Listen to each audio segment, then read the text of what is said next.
this year, there's a lot of JRPGs coming out, and honestly, I'm really excited for them.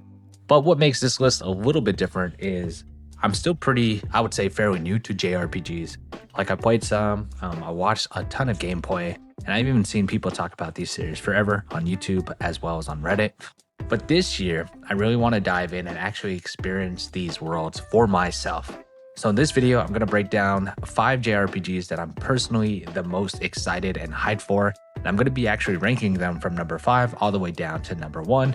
And I'm not going to lie, some of these franchises are legendary and I've still never fully completed a game in them. So yeah, we're fixing that this year in 2026. Without further ado, let's get into it. Coming in at number 5, Tales of Berseria. Now, I'm going to be completely honest, I've never beaten a Tales game. The only game that I've played in the series is Tales of Berseria, which I got into, and it was actually pretty entertaining, but like most games, I never complete them. So I think must have gotten like 6 to 7 hours in that game, but that is the only Tales games that I played. So I'm really looking forward to going into this one specifically. And I know it's kind of divisive because it's getting a remake or whatever, or a remaster, and it just more recently came out. But yeah, I always hear people recommend Tales, and it's like, if you play JRPGs, you have to play a Tales game. But the reason why Berseria made my list specifically is because the vibes seem very interesting. You know, more of a darker tone, more serious, and it doesn't feel like the typical JRPG happy adventure type energy. It feels more like a more emotional, a lot of pain, revenge kind of thing. And I'm not gonna lie, I love that in a story. So yeah, Tales of Berseria is my number 5, and I'm hoping that this one finally makes the Tales series click for me. Or I got Dragon Quest VII. Dragon Quest is literally one of the most iconic JRPG franchises of all time, and I'm gonna keep it real again, I have never beaten a Dragon Quest game either. Well, I have beaten a spin-off game, shout out to Rocket Slime on the DS, and I have played a lot of Sentinel of the Starry Skies, which I want to say is 9 on the DS as well, so I have some experience with them, but again, never beaten it. I have Echoes of Elusive Age, which is number 11. I had that on my Switch, but couldn't get past the intro. Again, like 2-3 hours in, and just never picked it back up again. But I know that it's the blueprint for so many JRPGs that we have nowadays. And I know that Dragon Quest is also a very cozy classic, and overall just a legendary franchise. So I'm excited for number 7 because it feels like it's going to be a full classic experience. It is definitely on my February list of pickups, as well as to go ahead and beat in the month of February. Long adventure, big story, and from what I've heard, it really leans into that episodic journey kind of thing, and you're constantly going place to place, getting pulled in different stories. So yeah, Dragon Quest VII is at number 4, and I'm hoping that this one finally gets me as well into the Dragon Quest series. At number 3, I got Monster Hunter Stories 3. And yes, I'm about to say it again, I have never beaten a Monster Hunter game either.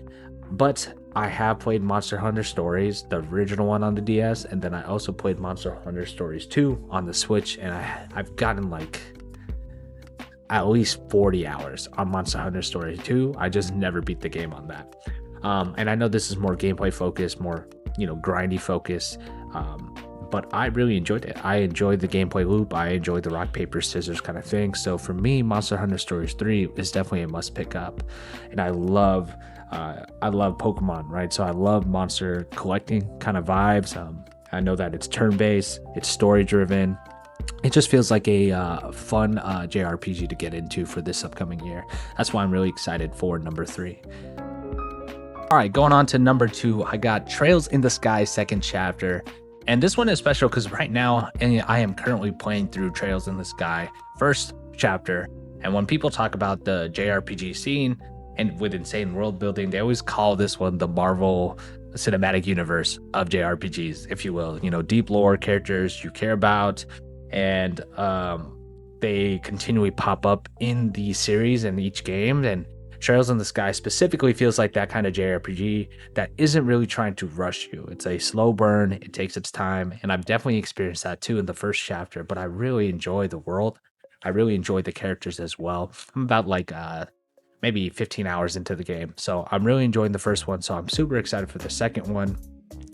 I'm not excited for the wait when it comes to that, but with that being said, I surprisingly haven't seen much in the spoilers territory, and I don't really know too much about the stories or the characters, so I'm really excited for this one, and I'm just avoiding any trailers. And matter of fact, like this video right here, I'm not even watched the trailer, I just literally put it up on here. So yeah, second chapter is one that I'm really excited for because of its continuation.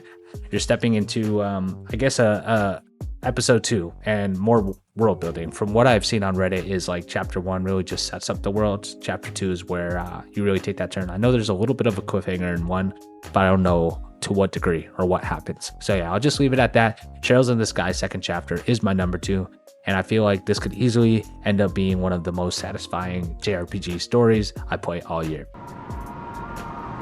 Finally, going on to number 1, Fire Emblem Fortune's Weave. And that's not even a debate for me.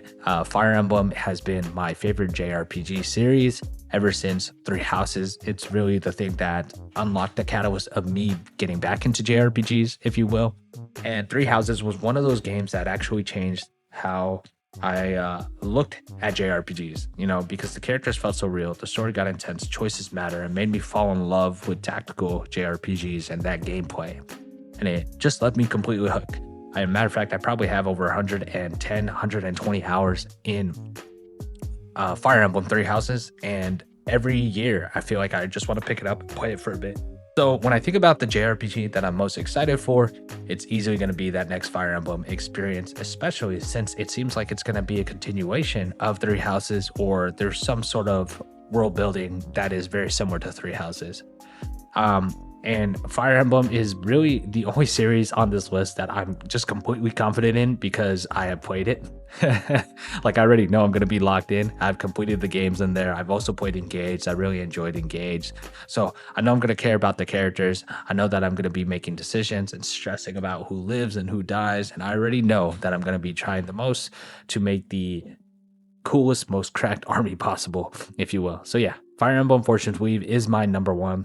And honestly, if it builds on what Three Houses did right instead of what happened with Engage, this could be, I think, one of the best JRPGs of the year or the decade, easily.